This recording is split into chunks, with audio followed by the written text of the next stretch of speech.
আমি বলি আমার ভাষায়, সরকারকে ভূতে ধরেছে। ভূতের পা নাকি থাকে পেছনের দিকে, সামনে যত এগোতে চায় তত পেছনে চলে যায়। সরকারে কিসে ধরেছে?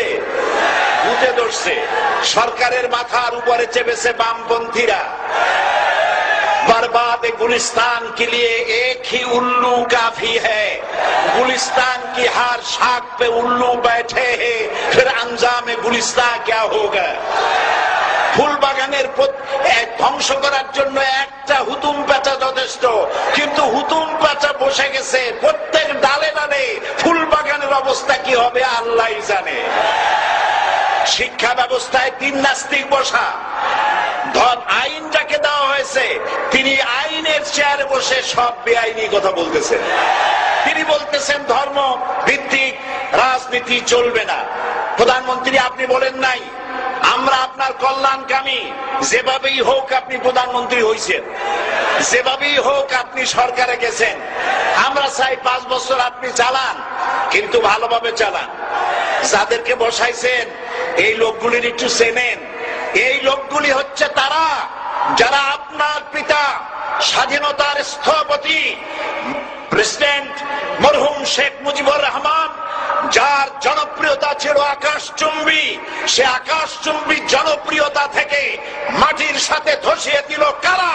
তাদেরকে আপনি মন্ত্রী বানিয়েছেন। আপনার পিতার যে দশা তারা করেছিল, এরাও আপনার সেই দশা করে ছাড়বে। তার প্রমাণ হচ্ছে মন্ত্রী বলছে ধর্মনিরপেক্ষ ধর্মভিত্তিক রাজনীতি চলবে না। আপনি বলেন নাই, উনি বলেছেন। আপনি প্রতিবাদ করেন নাই। আপনার প্রতিবাদ না করাটাই ওই বক্তব্য আপনি সমর্থন করেছেন বলে প্রমাণিত হয়ে গিয়েছে।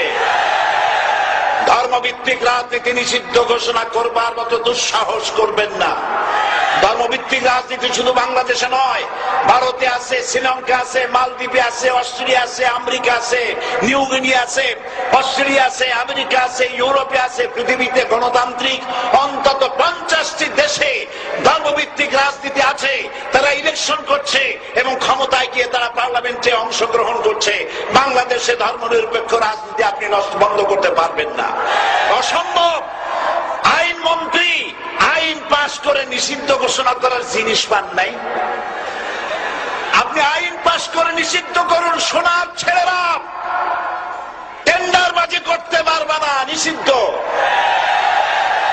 মাস্তানি করতে পারবে না, মেয়েগুলারে SMS করতে পারবে না ফ্রি টক টাইমে, শয়তানি বদমাশি করতে পারবে না, ওজনে কম দিতে পারবে না, খাদ্যে ভেজাল দিতে পারবে না।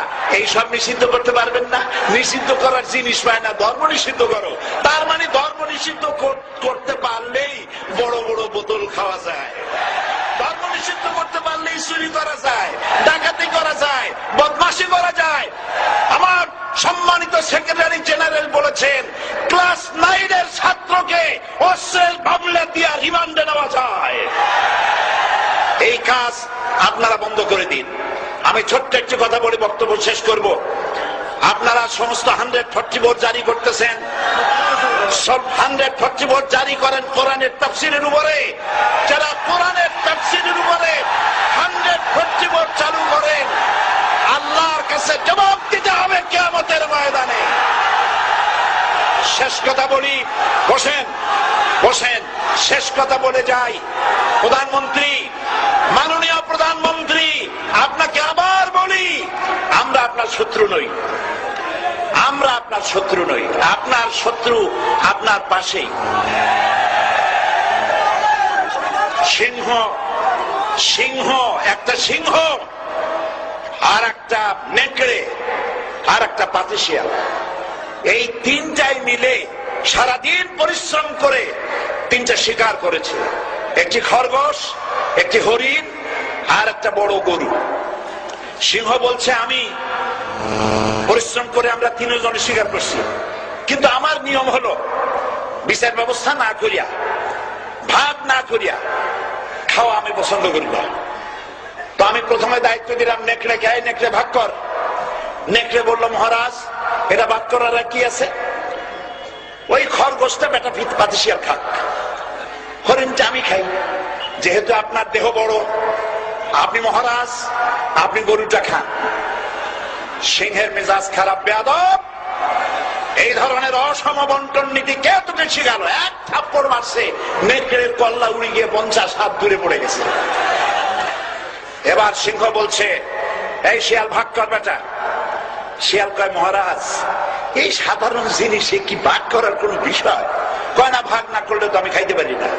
তো ভাগটা যদি আমার করতেই বলেন, আমি বলবো খরগোশ দিয়ে আপনি ব্রেকফাস্ট করবেন, লাঞ্চ করবেন হরিণ দিয়ে, ডিনার করবেন গাভী দিয়া। মহারাজ খুব খুশি। হ্যাঁ রে শিয়াল রে, এত সুন্দর ইনসাফ ভিত্তিক বন্টন নীতি কে তোরে শিখালো রে? একটু আগে যে কল্লা দিয়া গেল, ওই আবার শিখাই গেছে। কাজী ধর্মভিত্তিক রাজনীতি নিষিদ্ধ করতে গিয়ে ফেরাউন আর নমরুদ যে শিক্ষা পেয়েছে, তার থেকে শিক্ষা গ্রহণ করুন। আগুন নিয়ে খেলবেন না, বরদাস্ত করবে না বাংলাদেশের 16 কোটি মানুষ।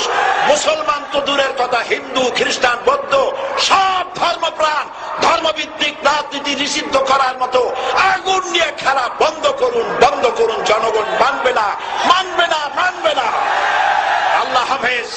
বাংলাদেশ জিন্দাবাদ, বাংলাদেশ জামাত ইসলামী জিন্দাবাদ।